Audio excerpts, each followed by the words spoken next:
मकबूजा कश्मीर में 10 साल बाद ढोंग पर मबनी रियासती इंतखाबात का ये पहला मरहला है। आज से शुरू हो रहा है और रियासती असम्बली के लिए वोटिंग 18 सितंबर 1 अक्टूबर तक 3 मराहिल में होगी। मकबूजा कश्मीर असम्बली के 90 अरकान को मुंतखब करने के लिए मकबूजा कश्मीर के तकरीबन 90 लाख वोटर्स हैं जो अपना हक रायदही इस्तेमाल करेंगे। और इससे पहले आपने देखा है कि पहले मरहले में 24 नशिस्तों पर इंतखाबात होते हैं और उन पर पुरअमन पोलिंग हो पाएगी कि नहीं ये देखना पड़ेगा। मोदी सरकार के खिलाफ नफरत का इजहार बैलेट बॉक्स के जरिए ही हो पाएगा। यकीनन कश्मीरी करेंगे भी।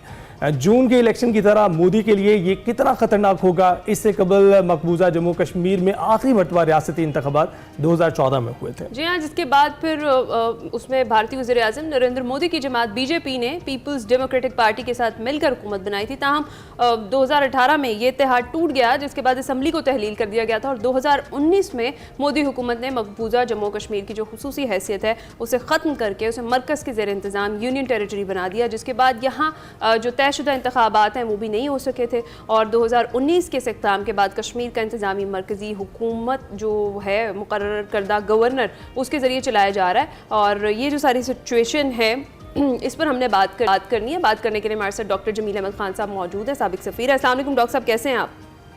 जी सलाम, मैं ठीक हूँ। सबा बखैर आपको और आपके नाज़रीन को। Thank you. अच्छा डॉक्टर साहब, ये जो अब कह लें कि 10 साल के बाद ढोंग पर ही मबनी है रियासती इंतखाबात, इसका पहला मरला शुरू हो रहा है आज से, क्या कहेंगे, कैसे देखते हैं इंतखाबात को? और जो सिचुएशन बनी हुई है कश्मीर में, सारी क़यादत तो उनकी पाबंदी सलासल है। ऐसे में फिर क्या आलमी दुनिया इन इंतखाबात को तस्लीम करेगी?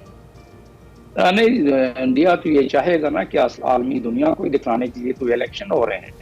ये अपनी जस्टिफिकेशन के इलेक्शन हो रहे हैं कि उन्होंने आर्टिकल 370 और 35A को जब एब्रीगेट किया तो दुनिया को बताना चाहते हैं कि उन्होंने जो एनेक्स किया, यूनियन टेरिटरी बना लिया, उस कानून के खिलाफ जो कि कानून उन्होंने खुद अपने दस्तखत से इंडिया ने किया हुआ है और वो किया हुआ है इंस्ट्रूमेंट ऑफ असेशन।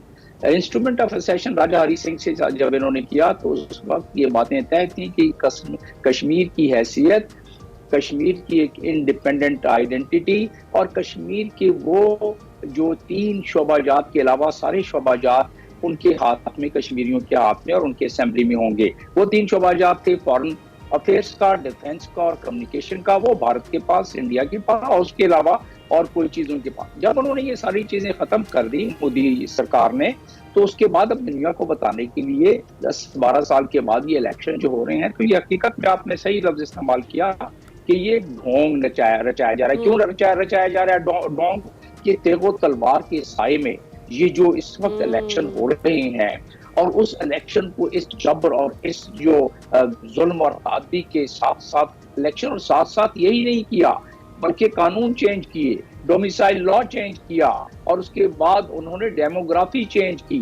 2.5 मिलियन वोट्स ज्यादा शामिल किए वोटर रजिस्टर में ताकि वो अपने कॉन्स्टिट्यूएंसी में सही तरीके से, धांधली तो वैसे ही हो रही है, मतलब यह है कि उससे भी बड़ी चीज ये करें और उसमें डोमिसाइल के जरिए इंटरनेशनल कानून का, जिसका मैं एक तो इंस्ट्रूमेंट ऑफ असेशन की, एक तो इन्होंने पासदारी नहीं की अपनी ही, उसके बाद इंस्ट्रूमेंट ऑफ असेशन में दिया हुआ है कि प्लेबिसाइड होएगा और ये टेम्परेरी मेजर है। उससे पहले ये तमाम चीजें इसी तरह रहेंगी। उसको भी इंडिया ने किसी घास नहीं डाली और उसके बाद यूएन का अपना रेजोल्यूशन है, एक नहीं कई रेजोल्यूशन है, लेकिन 49 रेजोल्यूशन नंबर 49 प्लेबिसाइड के बारे में कहता है और वो प्लेबिसाइड भी अभी तक नहीं किया जो कि इंस्ट्रूमेंट ऑफ असेशन में जो इंडिया ने खुद उसको सही किया वो भी नहीं माना। अब इस इलेक्शन की बात करने, इस इलेक्शन में इन्होंने डिलिमिटेशन करके कॉन्स्टिट्यूएंसीज को इस तरह बनाया है और लोगों को बाहर से लाके बसाने के बाद इस तरह किया है कि एक तो न सिर्फ धांधली बल्कि वहां के वोटर्स की तादाद को काटा छांटा इस तरह जाए। जी डॉक्टर जमील, हम वोटर्स की तादाद के बारे में बात करते हैं। आर्टिकल 370 की आपने बात की, जब से ये नाफिज किया गया उसके बाद से ये उम्मीद जाहिर की जा रही थी कि यहाँ पर बहुत सारे मोदी के परवाने इकट्ठे हो जाएंगे और फिर जब इंतखाबात होंगे तो मोदी के हक में ही फैसले आएंगे। मोदी के हक में तो ऐसे इलाकों में भी फैसले आते हुए दिखाई दे रहे हैं जहाँ पर बड़े दंगे फसाद चल रहे हैं, जहाँ पर रेजिस्टेंस जारी है। इस वक्त भी आप देख रहे हैं कि मकबूजा कश्मीर में भी ऐसी सूरत हाल दिखाई देगी? जहाँ उससे ज्यादा दिखाई देगी। लेकिन रेजिस्टेंस तो सेल्फ ग्रोन है, होम ग्रोन रेजिस्टेंस है, वो तो वहां के लोग उसको जारी और सारी रखेंगे जब तक वो जुल्म जारी और सारी रहेगा। और उनको ये हक अक़वाम मुत्तहिदा का रेजोल्यूशन नंबर 2649 देता है, जनरल असेंबली का रेजोल्यूशन, कि वो अपने हक खुद इरादियत के लिए, अपनी फ्रीडम के लिए फाइट कर सकते हैं। न सिर्फ कश्मीरी बल्कि दुनिया के किसी भी इलाके के, जैसे ईस्ट तिमोर में जब मैं यूनाइटेड नेशंस में खुद वहां तैनात था तो मैंने देखा कि वहां किस तरीके से जद्दोजहद 25 साल तक फ्रीडम फाइटर करते रहे, या इसी तरह दुनिया में जहां भी, तो उसको एक कवर भी हासिल है अक़वाम मुत्तहिदा, और फिर अक़वाम मुत्तहिदा के उनके रेजोल्यूशन भी इसमें शामिल है। तो इसलिए वो बजानिब है अपनी रेजिस्टेंस शो करने के लिए, क्योंकि 49 जेनीवा कन्वेंशन करते हुए डेमोग्राफी चेंज की जा रही है, अक़वाम मुत्तहिदा की रेजोल्यूशन की खिलाफ वर्जी करते हुए। तो डॉक्टर साहब, जिस तरह से भी हम बात कर रहे हैं कश्मीरियों के वोट्स की, आप सही कह रहे हैं कि डीलिमिटेशन के बाद इन्होंने काफ़ी बुरा हाल किया है। ऑलमोस्ट 90 लाख के करीब वोटर्स हैं जो अपना हक़ राय इस बार भी इस्तेमाल कर सकेंगे। अगर सीन ऐसे बनती है कि कश्मीरी खुलकर वोट देते हैं और जो मोदी सरकार के मज़ालिम हैं उसके खिलाफ वोट को ही अपना जो है वेपन चूज़ करते हैं, तो फिर मंजरनामा आप कैसा देखते हैं? क्योंकि अगर जून के महीने में रियासत में भारतीय लोकसभा की 5 हिस्सों के लिए जो वोटिंग हुई थी, अगर आपको याद हो, तो उसमें लोकसभा इंतखाबात में तकरीबन जो वोटर्स टर्नआउट था वो 58.6% था, जो कि गुज़िश्ता 35 बरसों में सबसे ज्यादा टर्नआउट है। और इस मरतबा तो मोदी बिल्कुल वाइप ऑफ नजर हो जाएंगे अगर सही, फेयर और फ्री इलेक्शन हो। क्योंकि कांग्रेस का आपने कल का बयान देखा, वो बड़ी वाज़ेह है कि ये बिल्कुल गलत हुआ आर्टिकल 370 और 35, और उन्होंने हवाला दिया कि कश्मीरियों की जो एक इंडिपेंडेंट हैसियत है उसको चेंज नहीं किया जा सकता था। यूनियन टेरिटरी का करार करने के बाद ये कांग्रेस के वो जो खीरा नामी है पवन खीरा, उन्होंने ये बयान दिया है कि ये उसके बाद जुल्म और बर्बरियत बढ़ गई है और ये गलत और गैर कानून हम अपने मंशूर में रखते हैं। यानी कांग्रेस कह रही है कि हम आएंगे तो हम इसको खत्म कर देंगे। और ये तो फिर क्या कांग्रेस आपको लगता है कहीं ना कहीं आगे जाके वो कश्मीरियों की खुसूसी हैसियत बहाल करा सकेगी? अब तो उन्होंने मंशूर में रख दिया है ना। इस चीज को पाकिस्तान को भी चाहिए और दुनिया को भी चाहिए कि वो बिल्कुल अक़वाम मुत्तहिदा के उन रेजोल्यूशंस के एन मुताबिक ये बयान दिया है और अपने मंशूर में शामिल किया है कांग्रेस ने। और कांग्रेस छोटी जमात है, कांग्रेस बहुत बड़ी जमात, 6 दफा प्राइम मिनिस्टर उनका रहा है और 99 सीट्स अब भी उनके पास हैं आउट ऑफ 43 सीट्स जो इसमें लोकसभा में। और उस लिहाज से उनके, आपने खुद बता दिया कि वोटर्स का तनासुब उस धांधली के बावजूद क्या था, और वो उसके जो उसकी हरदर्मी देखें कि अमित शाह कहते हैं कि नहीं ये तो अब तारीख का हिस्सा है, ये चेंज नहीं हो सकता।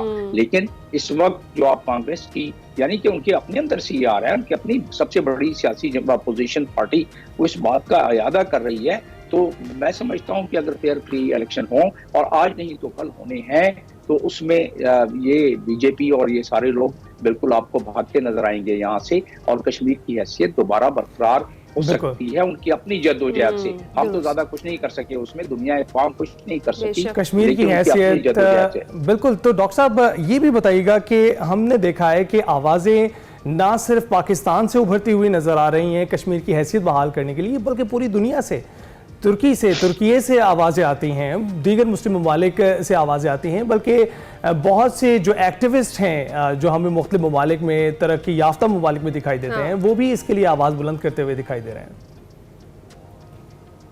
क्यों ना करें, इसलिए कि इंटरनेशनल लॉ के मुताबिक तो कश्मीरी हक बचाने में वो अपनी जद्दोजहद जो कर रहे हैं, और जिस तरीके से कश्मीरियों के हक तलफी की जा रही है और वायोलेशन ऑफ इंटरनेशनल लॉ करते हुए, तो दुनिया अक़वाम के जो दर्द दिल रखने वाले अफराद हैं वो तो करेंगे। लेकिन क्योंकि इंटरनेशनल जियोपॉलिटिकल लैंडस्केप पर इंडिया इस वक्त जो है उसकी एक अहमियत बढ़ गई है चाइना कंटेनमेंट के हवाले से, तो इंडिया जो भी जुल्म उससे फायदा उठा रहा है, जो जुल्म बर्बरियत कर रहा है उससे आंखें फेरी जा रही हैं अमेरिका की तरफ से, उसके एलाइज की तरफ से। लिहाजा जब कोई सिक्योरिटी काउंसिल में जाता है रेजोल्यूशन तो वीटो हो जाता है।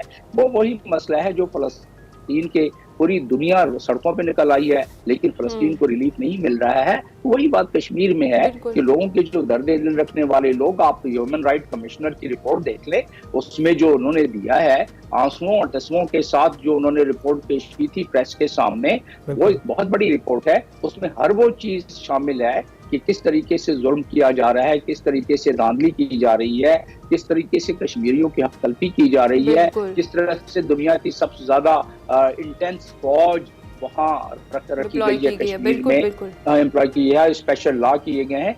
ये सारी चीजों का जिक्र है। हमने भी डोजियर दिया है, लेकिन चले हम तो एक पार्टी है, हमारे 131 सफ़ों का डोजियर जो हमने अक़वाम मुत्तहिदा को दिया है, मान लेते हैं हम पार्टी हैं, लेकिन ह्यूमन राइट कमिश्नर और ह्यूमन राइट कमीशन तो पार्टी नहीं है, वो तो अक़वाम मुत्तहिदा का हिस्सा है। उसने तमाम चीजें ये लिखनी है। तो आज नहीं तो कल कश्मीरियों को बाहिम्मत तरीके से जो वो जद्दोजहद कर रहे हैं, सेल्फ ग्रोन कर रहे हैं, उनको वो जाहिर है जारी व सारी है। हमारे कहने या न कहने से कोई फर्क नहीं पड़ता, वो अपनी जद्दोजहद अपनी जंग से खुद ही लड़ रहे हैं। बिल्कुल सही कह रहे हैं डॉक्टर साहब। डॉक्टर जमील अहमद खान साहब हमारे साथ मौजूद थे, साबिक सफ़ीर हैं। बहुत शुक्रिया सर, आप इस जो मकबूजा कश्मीर के इंतखाबात है इस पर अपना तज्जिया पेश कर रहे थे।